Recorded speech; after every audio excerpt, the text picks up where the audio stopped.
Okay, so good afternoon, everyone. I think we'll get started. My name is Lucy Salmon. I'm Professor of Palliative and End-of-Life Care at the University of Bristol, and I'm co-director of the Bristol Centre for Grief Research and Engagement, which launched earlier this year. Today is the first of our new online seminar series run in collaboration with Good Grief Festival. And today's webinar will last an hour and there will be time for questions at the end, so please add these to the Q&A box at the bottom of the screen. I'm now delighted to welcome our first speaker, Dr Christy Denckla, who's joining us all the way from a very hot Boston. And Christy will be speaking on a public health perspective on grief and bereavement. Dr Denckla is a clinical psychologist with joint appointments as an assistant professor in the Department of Social and Behavioral Sciences at the Harvard T.H. Chan School for Public Health, an associate member at the Stanley Center for Psychiatric Research at the Broad Institute of MIT and Harvard, and an assistant professor of psychology at Massachusetts General Hospital, Harvard Medical School. After her doctoral research at Adelphi University in New York, Dr. Denckla completed her postdoctoral fellowship in psychiatric epidemiology at Harvard and her clinical psychology internship at Massachusetts General Hospital. And Dr. Denkla's work is funded by an early career K23 award from the US National Institute of Mental Health. Her research aims to understand how adversity affects mental health and well-being across the lifespan, with a particular focus on bereavement. Christy, it's wonderful to have you here. Thank you so much for joining us. I will hand over to you, and I think you have some slides to share. I do. Thank you, Dr. Salmon, for that introduction. And I'm just so thrilled to be here and to hopefully kick off this seminar series with a perspective that merges clinical work with the public health perspective. So I will share my screen here. Okay. Looks good? Looks great. Okay, perfect. So the title of my talk today was to think together, was reflective of an aspiration on my part to think together about a public health perspective on grief and bereavement, and to frame the broader question. I'll start with a fundamental assertion, which is that bereavement exerts an underappreciated or unappreciated toll on mental and physical health, thereby representing a major unmet public health need. So I'll spend the next sort of 35 to 40 minutes presenting some evidence and some background research to back up this claim, but really as a way to seed a conversation amongst ourselves around what we can bring from the clinical perspective to inform public health work in this area.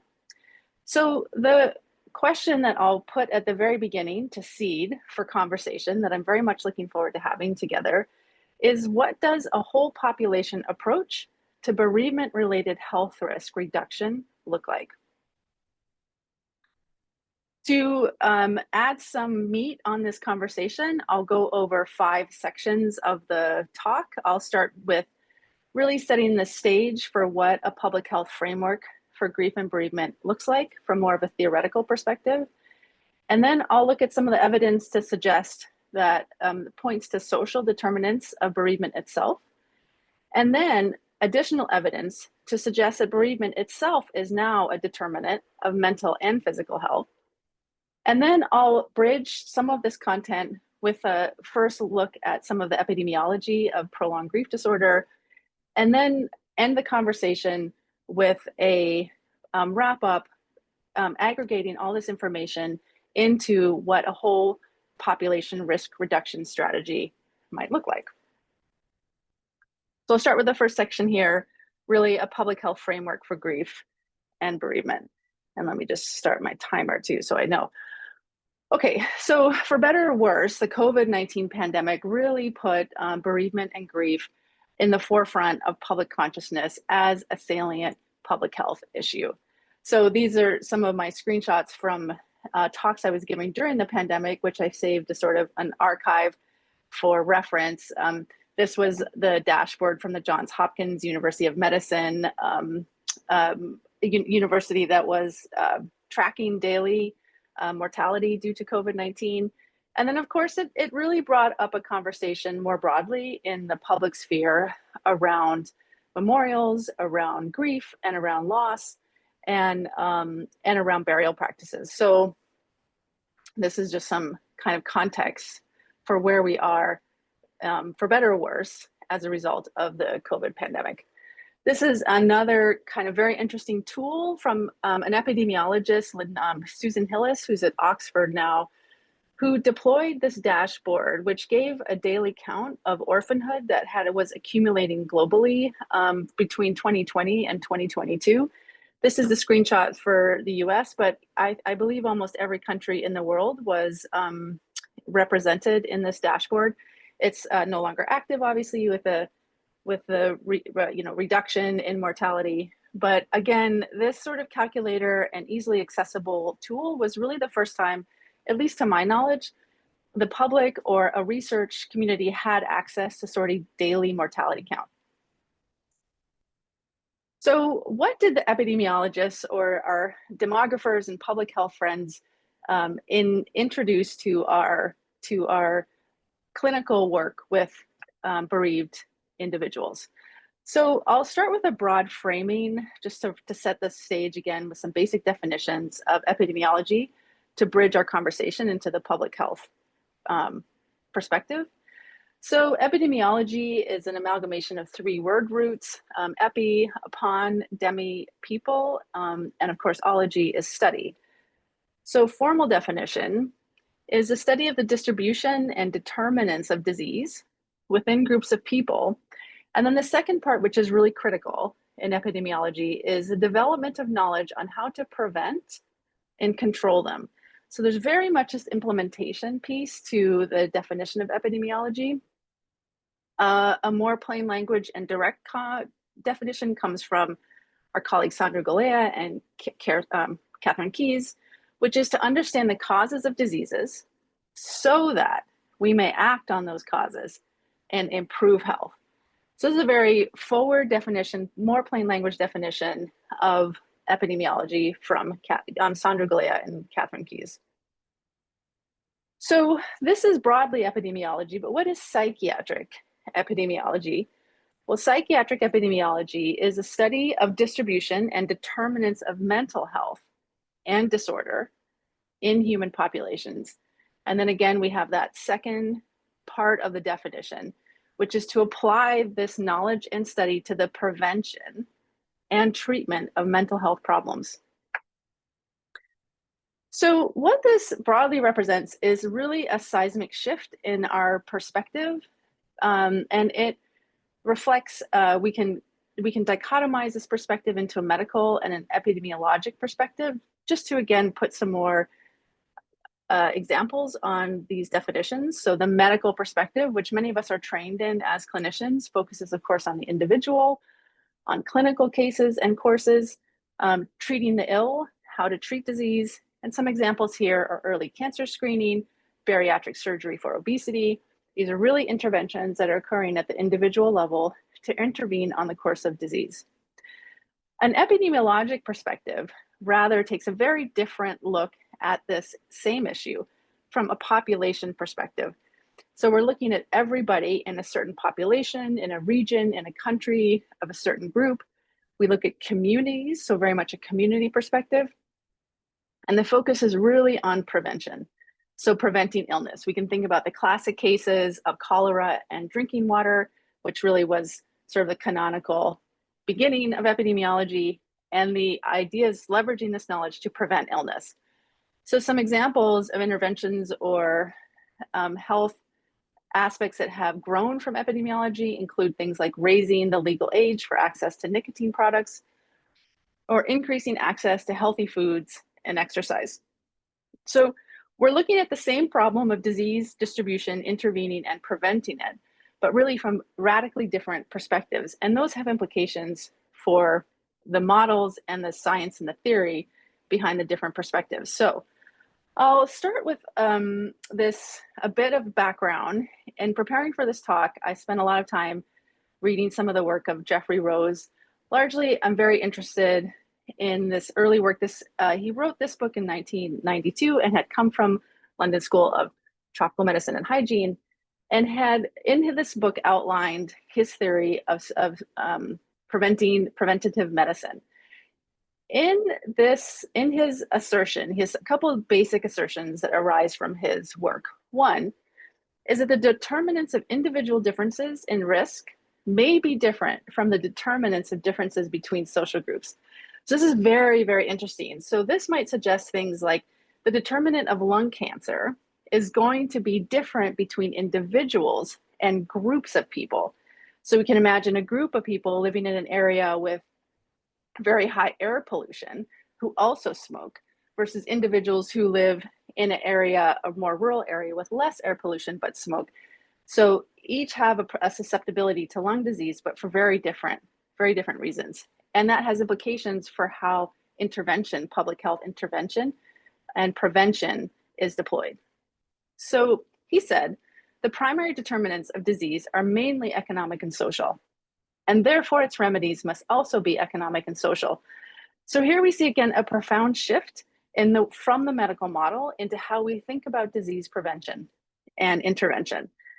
This was, again, some of the beginnings of what we might call social epidemiology, what Michael Marmot, I have a quote from him as well, who said that the causes of incidence rates, so incidence is the first case, may be different from the causes of individual cases within a population. So this has profound implications for how we conceptualize what causes disease to arise, and then again, what we can do to intervene on that. My point here is this has profound implications for how we think about grief and bereavement and intervening and preventing courses of illness that might follow these experiences. So here's a visual of the same idea. So Jeffrey Rose proposed two different strategies for population or disease prevention. The first one is a traditional risk reduction approach. So this we can put in the category of the medical model, where we identify high-risk individuals. So this is a distribution, a normal curve. On the x-axis, the bottom horizontal line, we have our risk factor. This can be depression symptoms. It could be prolonged grief disorder symptoms. It could be anxiety symptoms or cardiovascular blood pressure measurements. And then we have population density on the vertical axis, which is how many people have this level of risk factor. So again, this is a typical normal curve. So what the high-risk intervention strategy does is it looks at people who are at high risk, this is at the tail of that distribution, and then intervenes among those high-risk individuals. This is basically our public health approach to mental health, I would say almost globally. Right? We're seeking to identify the people who are at risk or who have a case of any mental health disorder, and then deploying treatment and intervention, medical, psychopharmacological, or therapeutic interventions to reduce their disease burden. What Jeffrey Rose proposed was an alternative population health strategy, which takes, again, the same distribution of risk factor across population density, but instead of targeting the tail, he proposes shifting the entire population risk down. So what this means is the important implication and observation from his work was this: the actual contribution in a population to any disease case is largely driven from this section here at the peak, where the population at the mean level, but where there are the most people, these represents the greatest proportion to disease status. Interestingly, relative to the fewer people at the ends of the tails who have the disease status. So his assertion and his thesis was that we can have a larger impact on public health by actually targeting mean subclinical symptoms and shifting the entire distribution of acuity down to the left. So a fundamental difference in the way, and a profound shift in the way that we think about public health and intervention. And I'll walk through some of the ways that this might affect our thinking about grief and bereavement intervention. So this model is being applied in cognitive aging and Alzheimer's dementia work. So here's an example from a recent publication. I think this is in BJM. But here we have two graphs. The first one is what we have again on the x-axis is we have the number of years lived with or without Alzheimer's dementia. So here's 0 in the center. And then we have age from 65 to 100 on the vertical axis. And this is women to the left of the screen and men to the right of the screen. So the top graph here shows in purple. So purple is number of years. Where is my, number of years. So purple is life expectancy without Alzheimer's dementia.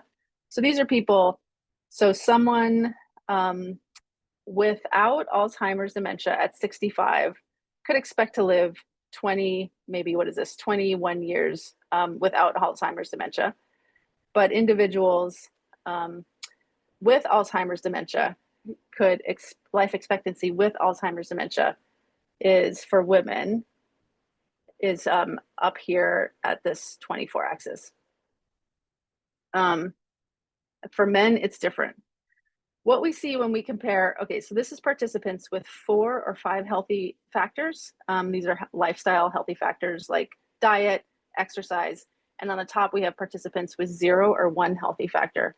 So basically, visually what we can see is that the yellow, which is life expectancy with Alzheimer's dementia, is shorter in individuals with 0 or 1 healthy factor, and then increases for the entire population for both people with Alzheimer's dementia and without Alzheimer's dementia when there are 4 or 5 healthy factors. So this is the population level and another visual indication of how life expectancy and quality of life can shift when there is a population intervention versus targeting just those people with high risk. All right, so as we start to think about what this could mean and what the implications are for bereavement research, we can first look at some evidence for what are the social factors that are patterning not only the experience of bereavement, but also some of the ways that bereavement determines physical and mental health outcomes. So we'll start with some of the social determinants here. This is a publication from 2016, drawing from the World Mental Health Consortium, which is a global representation of the epidemiology of traumatic life events. So this is how many people have experienced a traumatic life event around the world. And the gray colored countries are just countries that were not enrolled in the World Mental Health Survey.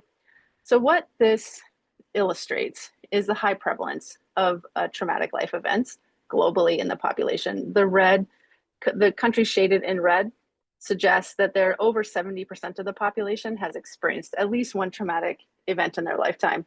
So maybe intuitively not surprising, especially from a clinical perspective, but what this does highlight is how widespread and prevalent traumatic experiences are globally.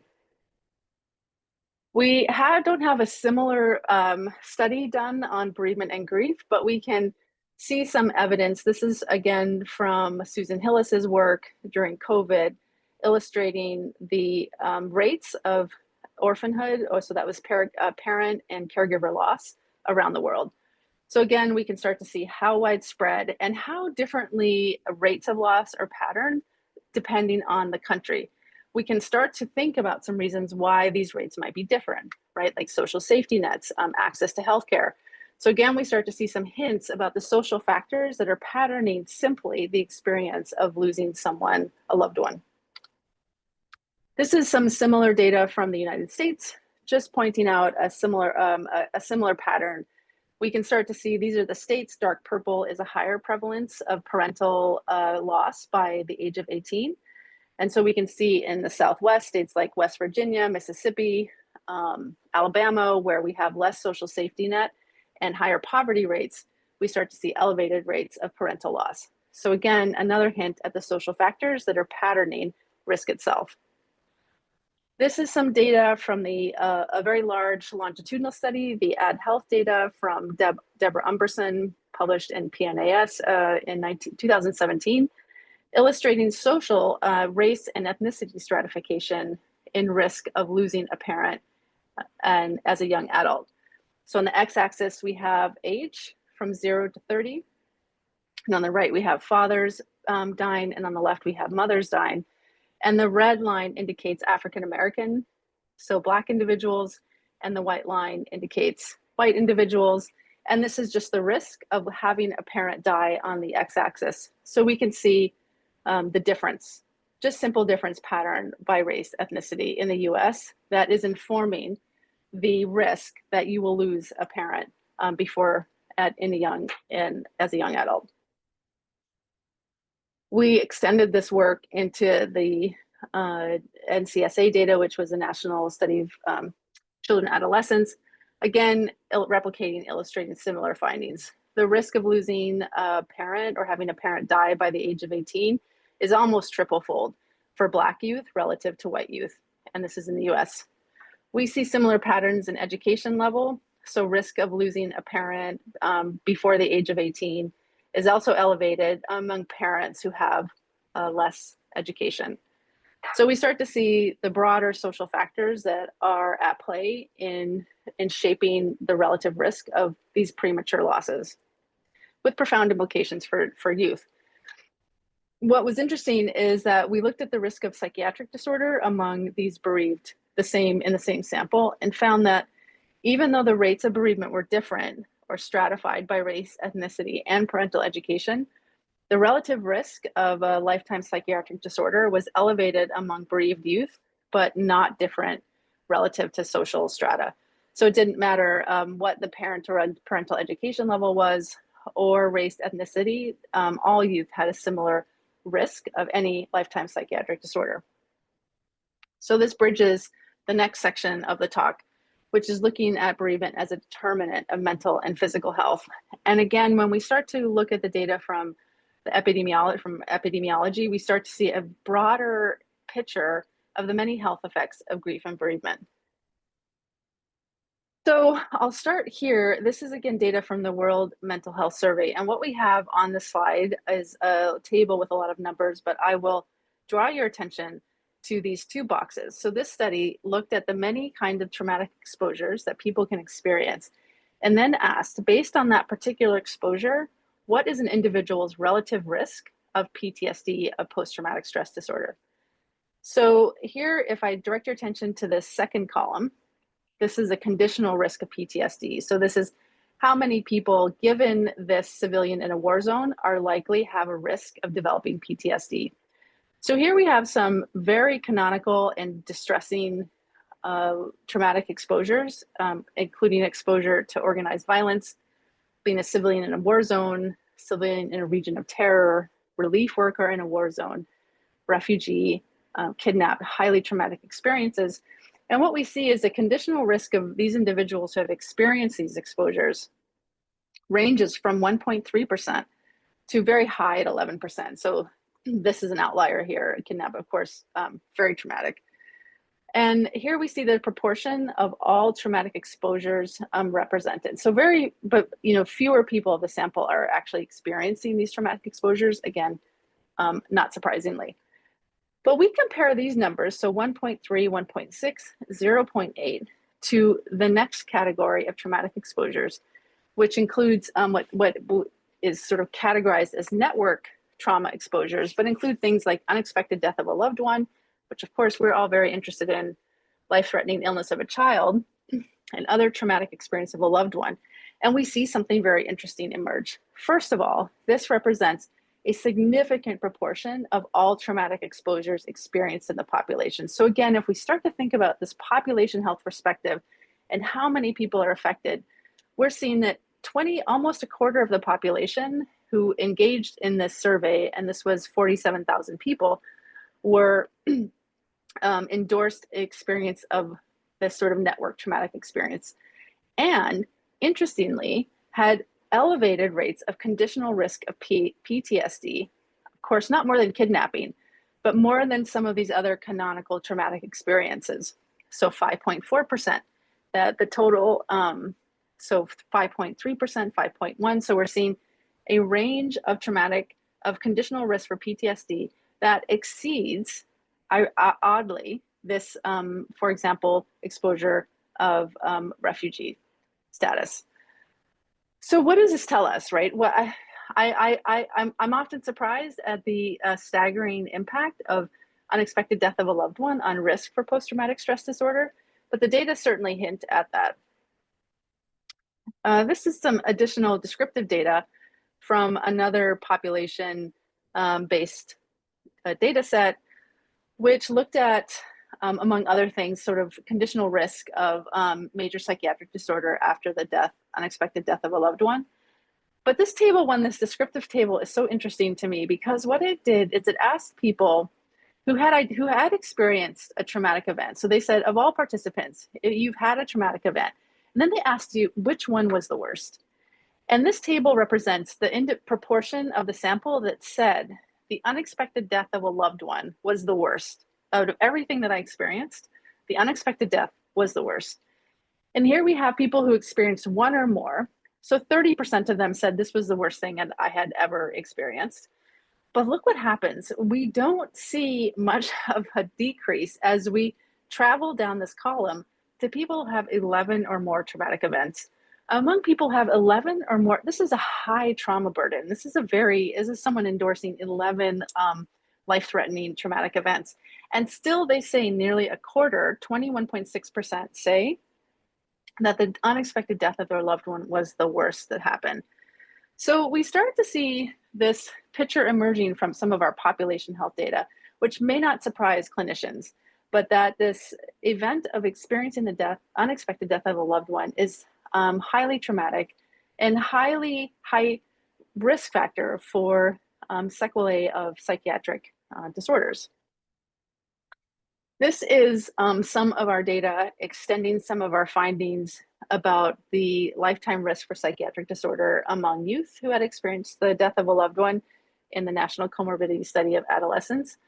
And what we see on this bar graph is we see major MDE is major depressive episode. So these are lifetime psychiatric disorders, which were diagnosed by clinical interview this was DSM-4. This was done in the 90s.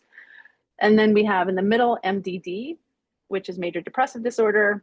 And then the right side here, we have PTSD, post-traumatic stress disorder.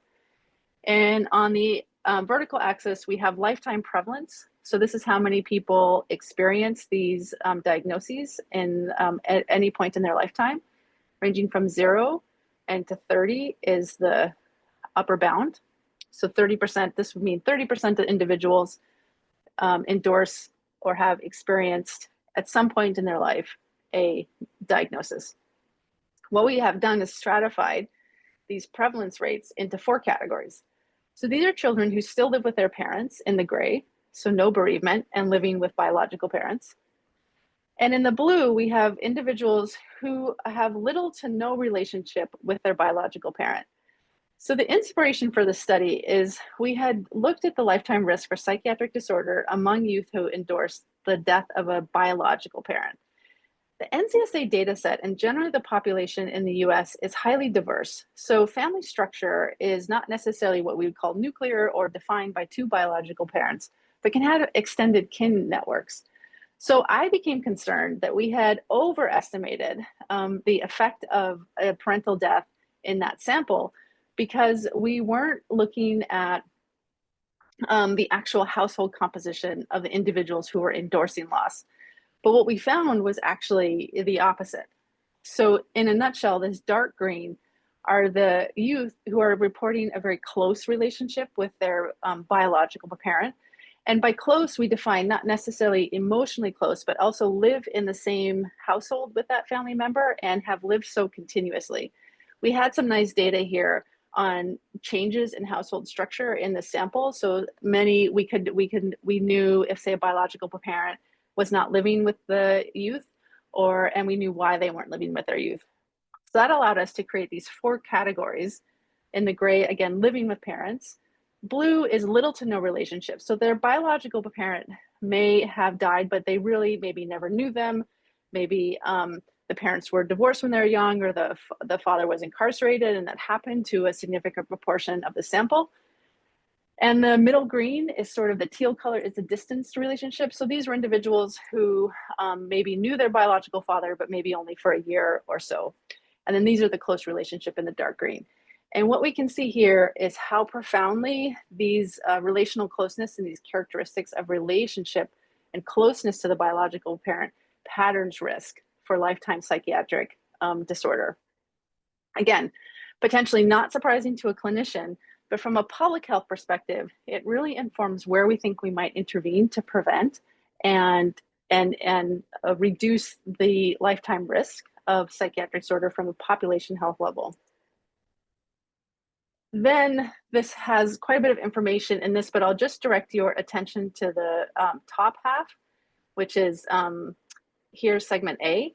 And what we have here is we looked at how much these three categories that we developed predicted, and this is adjusted risk ratio, predicted the onset of major depressive disorder, major depression, or PTSD.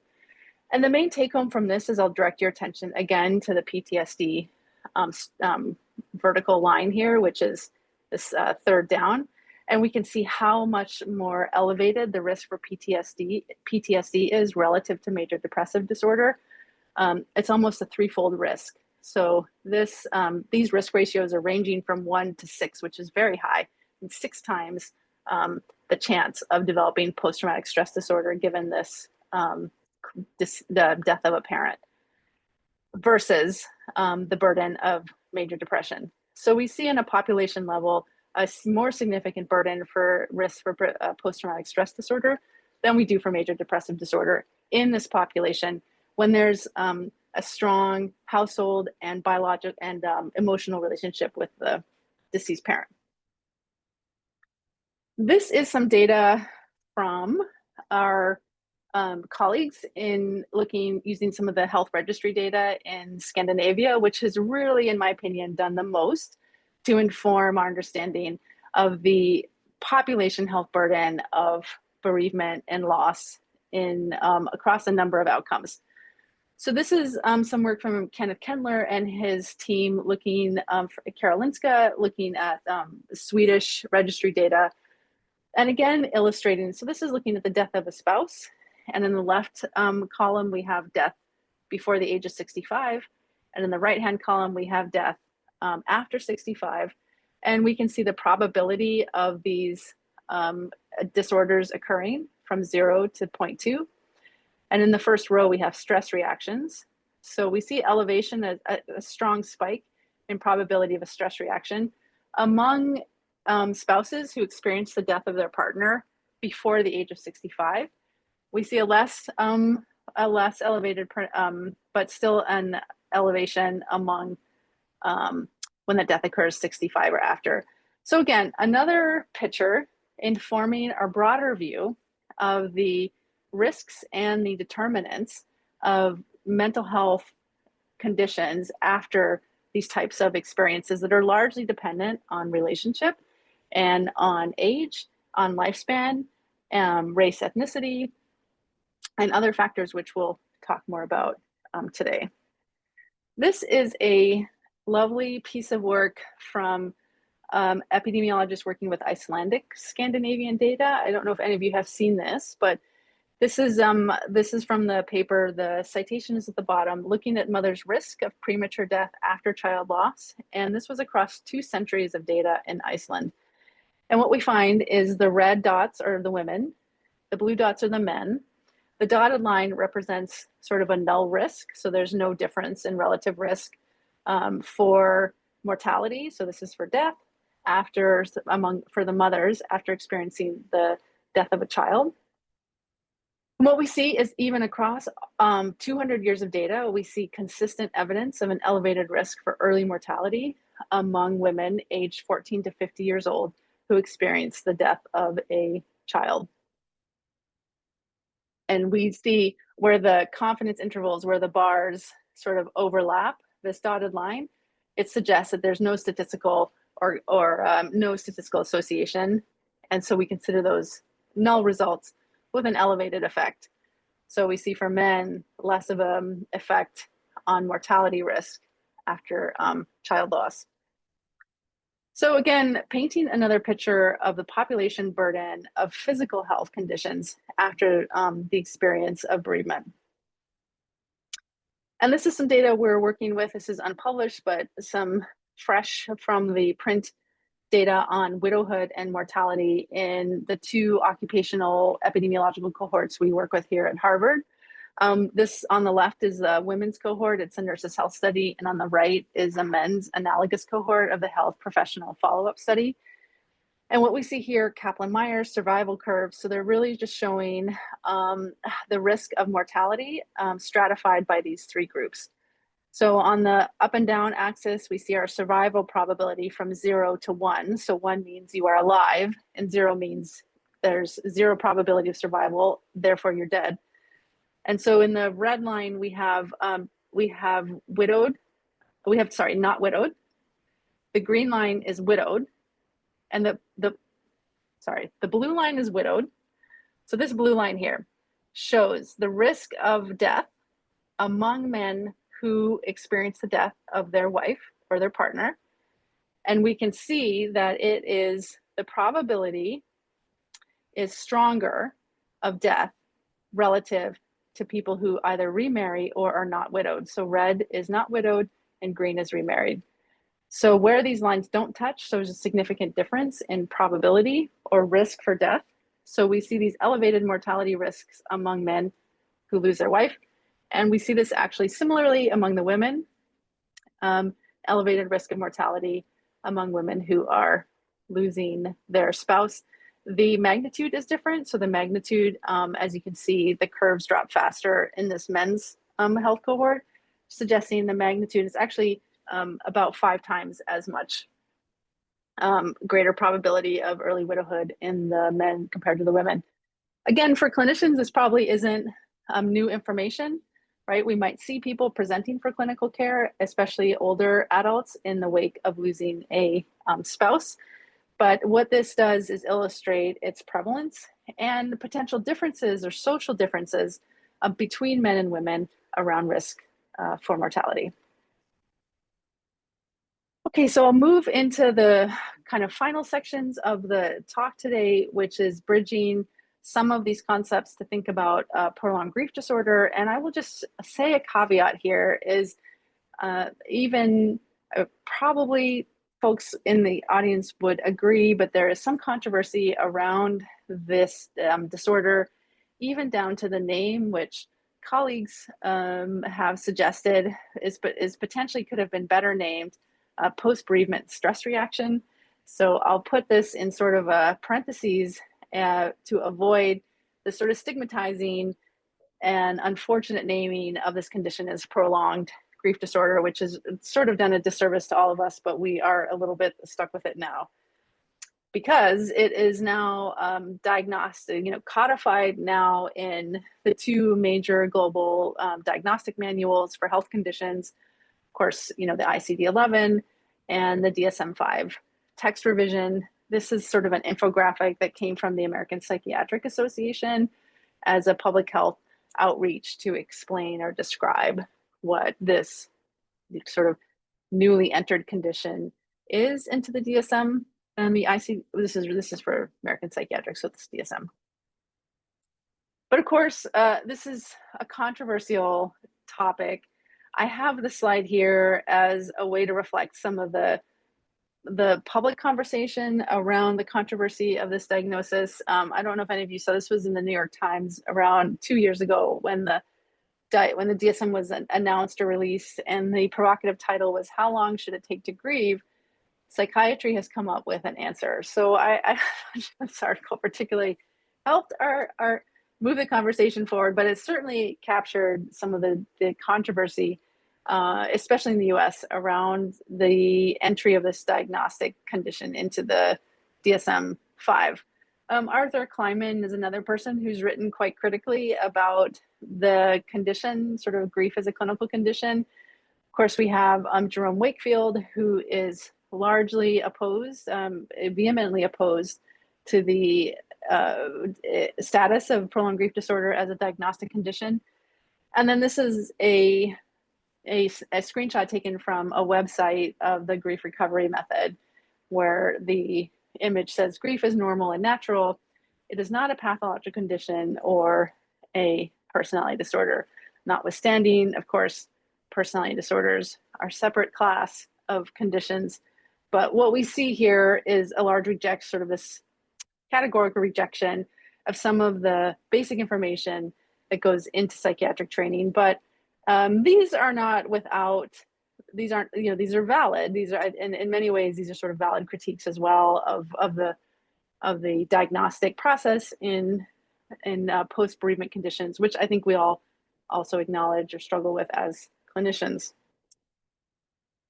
So when we start to think about how many people in the population, again, this is the epidemiological perspective, how many people have this thing we might agree or disagree to call prolonged grief disorder, we start with some earlier work, which emerged in this is from 1992, from a team at the University of Michigan, who looked at, for the first time, population community dwelling adults in the Detroit area, and asked, we had some prospective data on how their depression symptoms prior to the death of a loved one, and then they were followed at 3 points after that loss and were assessed for their levels of depression. And what emerged from this work was largely what George Bonanno and others have written about for a decade or more, around the high prevalence of these resilient conditions. So while most people experience the death of a loved one, and this is what we saw, most people are in this bottom resilient category. And depending on the sample and depending on the traumatic exposure, the large proportion of the sample generally falls within this resilient category. We have these other trajectories over time. Here's what we might call chronic depression. These were people who were already depressed prior to the loss and then remained depressed or with high symptoms after the loss. We see what might call common grief, a temporary elevation in sadness and loss that then remits over time. And then we see these elevated grief trajectories where the grief increases but never really remits over time, which is largely in line with sort of a clinical model of how we might, at least in my training, how we might think about the course of grief symptoms after loss. So this is just to show this sort of canonical trajectories have really been replicated in other samples and other trauma types, which makes me start to wonder, as much as an artifact of our modeling approach that we take to this, which is largely based on latent growth mixture models. If we think back to Rose and his distribution, his normal distribution and the mean, right? This assertion that if we shift the mean to the left, we can have a seismic impact on cases. What we've learned at the time in the 90s, we had less capacity to undertake computationally burdensome statistical models. We, of course, have more now. So that has allowed us to do some more complicated modeling to disentangle different subpopulations with different means and different types of distributions. And what we start to see, of course, is that not everyone is some divergence from the mean. This is an example that's emerging from latent closed class growth mixture modeling, similar, again, showing this is among children in the ALSPAC cohort, the Avon longitudinal study of parents and children, a cohort in Bristol where I worked with my data with my early career ward. And this is the strength and difficulties questionnaire, a measure of mental health. And the gray line in the middle represents the age at which youth experienced the death of a loved one. And then we tracked their mental health or the SDQ symptoms across from age 6 to 16. And we see, again, most youth, 84%, even after experiencing the death of a loved one, have low stable mental health symptoms. Some improve over time and a small proportion worsen. So how many people have this, again, with epidemiology, we think about prevalence. How many people in the population might have this condition of symptomatic grief or prolonged grief disorder? Our estimates of these are evolving, and as a, what's that called? To deliver the punchline ahead of time, is that the prevalence is probably lower than what we have previously estimated. So this is some data from 2011, looking among a community sample, a bereaved sample. We have 1,402 people in this, and this was a German sample, who completed a self-report questionnaire around grief symptoms. And what we found was a prevalence somewhere between 4.4 to 9%, which we can see this elevated risk among older adults. But again, just to say, we look at the sample size here, we start to see smaller sample size, for example, in this 21 to 30. So from a epidemiological perspective, we're starting to introduce potentially some error in this estimate with a smaller sample size in the strata.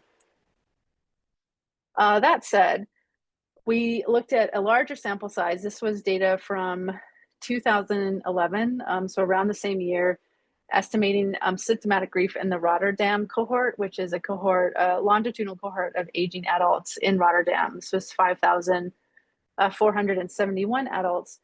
And we found a high prevalence of endorsement of symptomatic grief symptoms among this population.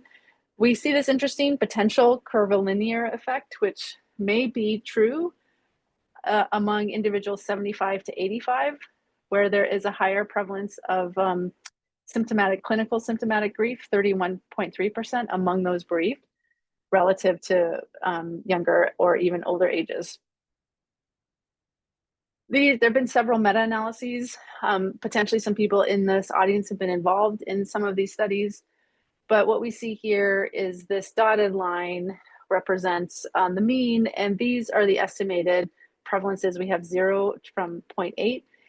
The main point of this is just to show across these many studies that have undertaken population-based or prevalent studies of prolonged grief disorder in the population have emerged with widely varying estimates around point estimates of the prevalence, ranging from just over 0 or even 0, again, very small sample sizes, to up to even exceeding 0.8. So when we start to see so much heterogeneity in our point estimates, we start to wonder what can be driving that heterogeneity, and there could be many things here. Of course, assessing and diagnosing prolonged grief disorder in a whole population is an extremely complex endeavor because the causes of death are so different, the life stages are so different, the timing is an issue, and then of course the diagnostic conditions are different depending on what type of system you're using. This is some more recent data, which is again hinting at this potentially lower population burden, but still substantial for prolonged grief disorder. This is some data from Mark Shevlin and his team, looking at among 2,025 individuals sampled from a longitudinal study during COVID-19, where the clinical criteria for ICD-11 for prolonged grief disorder were ascertained. And this study emerged with estimates more closer to 2.4% for probable cadeness for PGD using a strict criteria for the ICD-11, and then upwards of 8% using a moderate criteria. So some of our data is emerging with a similar prevalence. And this is just to share ongoing study that was launched. This was a R01 study funded by our National Institute of Mental Health. And this was a study that we were in the first year of launching to estimate the prevalence, risk, and protective factors for prolonged grief disorder across 3 huge longitudinal cohorts. I had showed you some of the earlier mortality data from the men and women. And this is similar studies that we are now undertaking to screen for prolonged grief disorder. So the goal of this grant, this 5-year grant, which was unfortunately recently terminated as a result of some of the administrative actions related to Harvard, but we are optimistic that the study can continue through some other means, is to create sort of a prolonged grief disorder subset in this cohort of aging healthcare workers. This is Nurses Health Study. People were enrolled in 1976. This is the men's study, 86 enrolled, and 89 for the next cohort. Importantly, these individuals have been followed every 2 years with surveys. And then there, of course, this abundance of nutritional data, health data, blood samples, tumor samples. So we have sort of this unprecedented opportunity to understand some of the predictors and some of the outcomes for prolonged grief disorder by ascertaining by curating the sub-study or the sub-cohort of individuals who are meeting criteria for prolonged grief disorder. And I will wrap up here with the final couple slides and then open up for discussion and questions to say, one is, can post-bereavement stress reactions be prevented? We know when and if bereavement occurred. So again, looking back to this line, this ROSE strategy, what does the population shift strategy look like when it comes to bereavement and grief intervention and prevention? These are some of the preventative strategies that are potential from the population health perspective. First of all, just preventing premature death, informed end-of-life care, increasing community assets, grief education subsidies, grief-friendly urban planning. These are some ideas that have been outlined by Dr. Selman and others. And this contrasts again with this medical model or this high-risk prevention strategy, which largely organizes intervention occurring at the individual level. So finally, some challenges in approaching this as a population health strategy. The prevention paradox is another term that Jeffrey Rose proposed, which is this unusual situation that emerges when a large-scale preventative measure that benefits the overall population may only offer small or negligible benefits to any individual taking part in the measure. So this is an example of seatbelts. Seatbelts certainly reduce population mortality, but to any individual at any one time wearing a seatbelt may not reduce their individual risk of mortality in that particular time. So we can see there's many barriers, of course, based on that sort of anecdote to deploying these population prevention strategies at the level to which it would apply to everyone. It targets all individuals regardless of your individual risk factors. The benefits are more difficult to measure relative to traditional high-risk prevention, where we can say we intervene on these people with high risk and we found a reduction in their disease status. It's much harder to deploy that study and measure differences on the population level that are attributable to any particular intervention. These are two anecdotes. I have the index, the citations here for anyone interested. This is for universal prevention strategies in mental health, largely found null effects and similar effects on BMI. So finding null effects for these population intervention strategies. So some data, just again, some ideas. This was some data that emerged from our study in the Nurses' Health during COVID, which essentially showed that among individuals who were able to attend a memorial after the death of a loved one, either in person or online, the risk of depression, especially depression symptoms, was lower at 1 year follow-up. Another potential intervention point, of course, is education, where parental death we found is associated with reduced educational attainment in surviving offspring. This gray line here shows the percentage of individuals who obtained a college degree.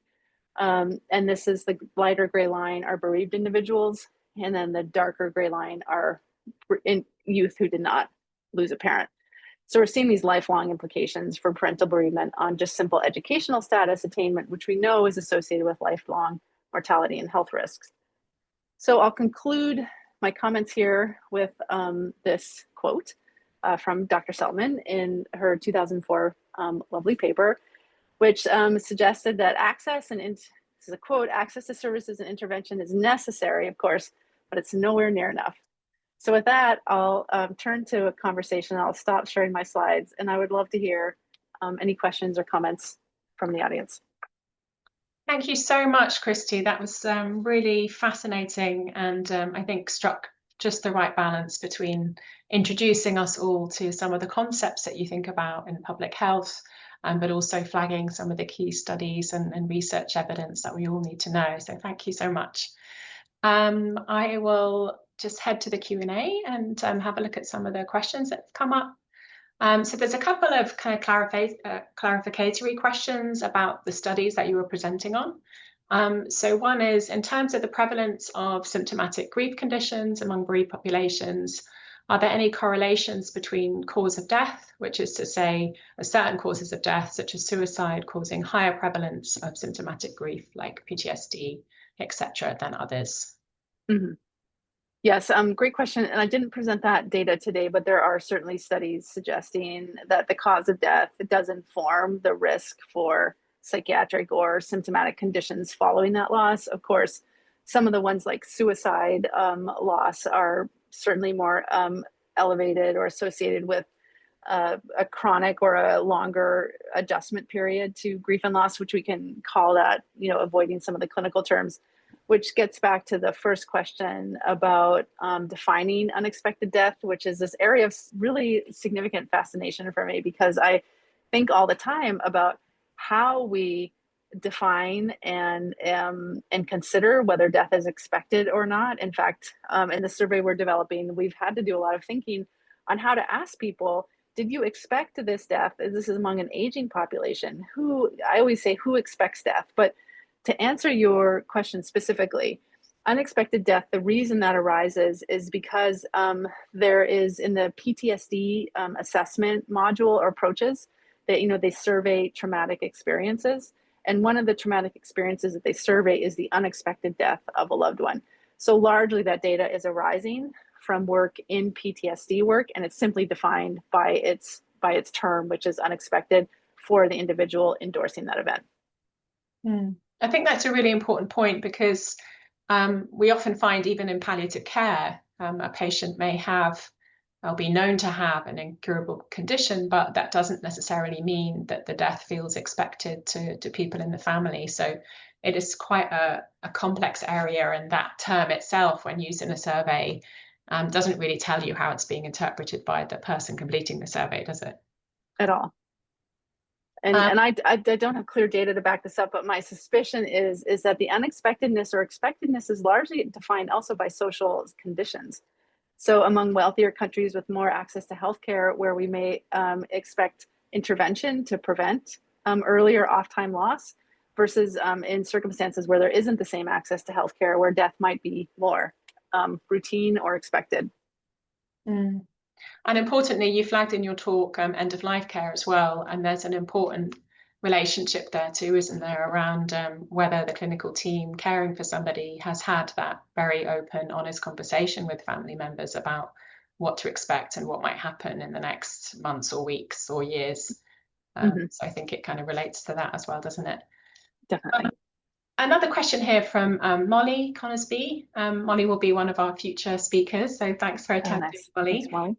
Thanks for a really fascinating talk. I work in counselling, and what I find really interesting is how many people come to counselling with various issues: depression, anxiety, anger, and that after a few sessions we can trace it back to bereavement, grief and loss. It makes me wonder how much repressed or unassessed grief-related health and mental health issues are out there. Yes, thank you.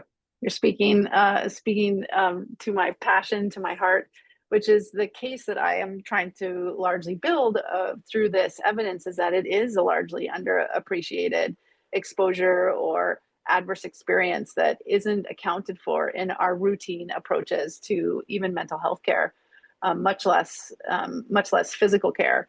We have these sometimes suggestions for routine screening among older adults who present to primary care physicians for grief symptoms.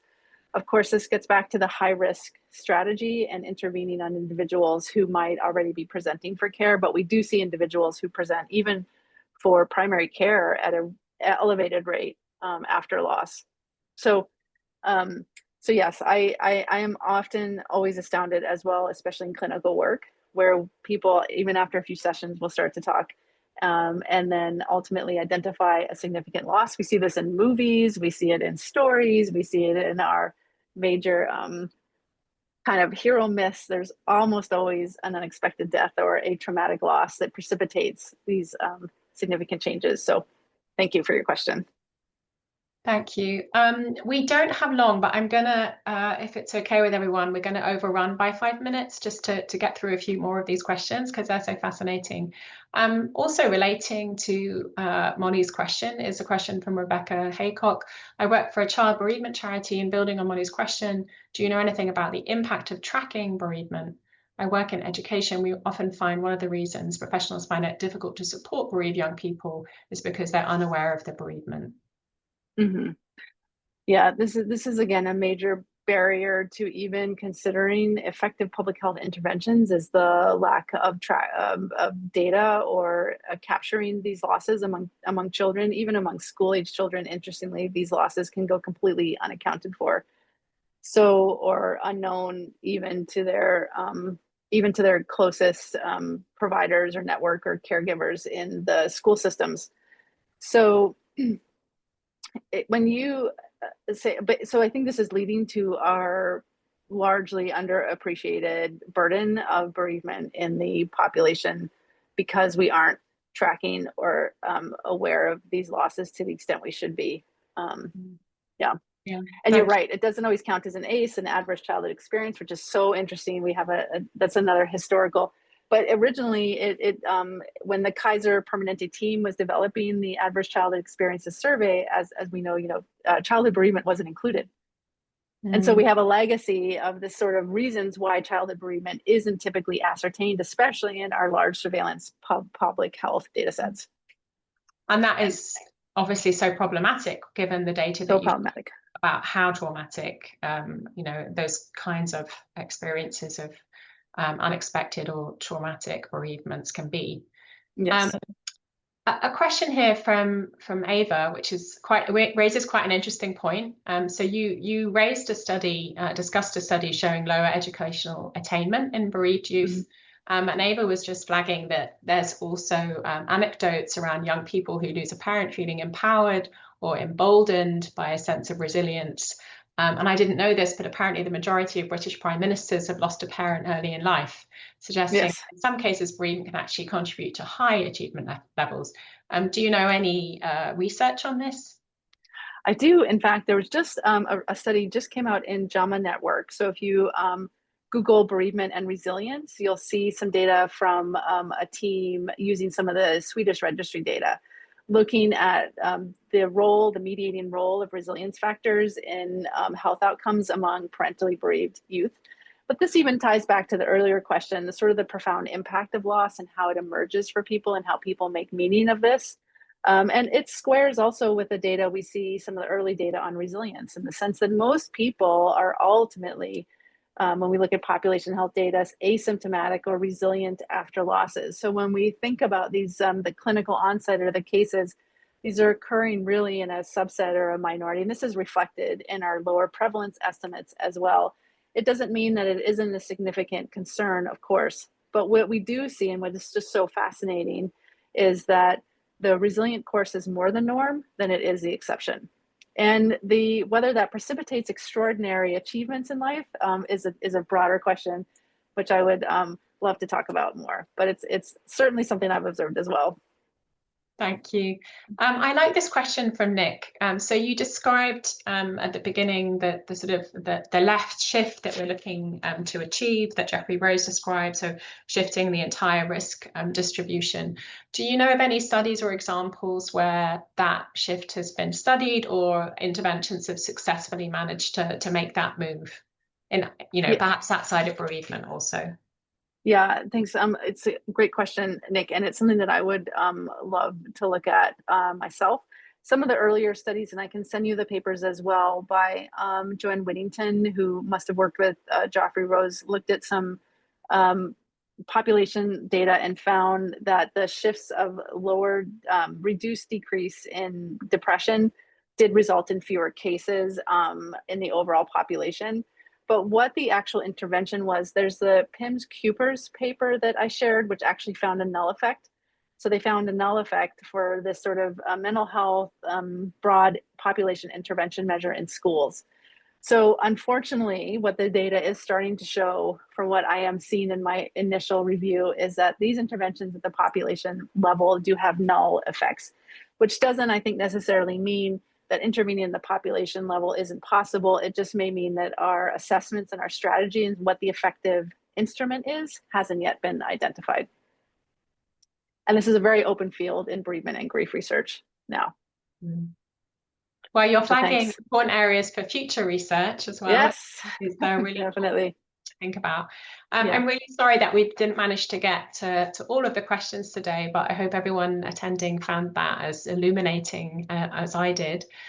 Huge thank you, Christy, again for coming along and telling us about your really groundbreaking research. We really appreciate it.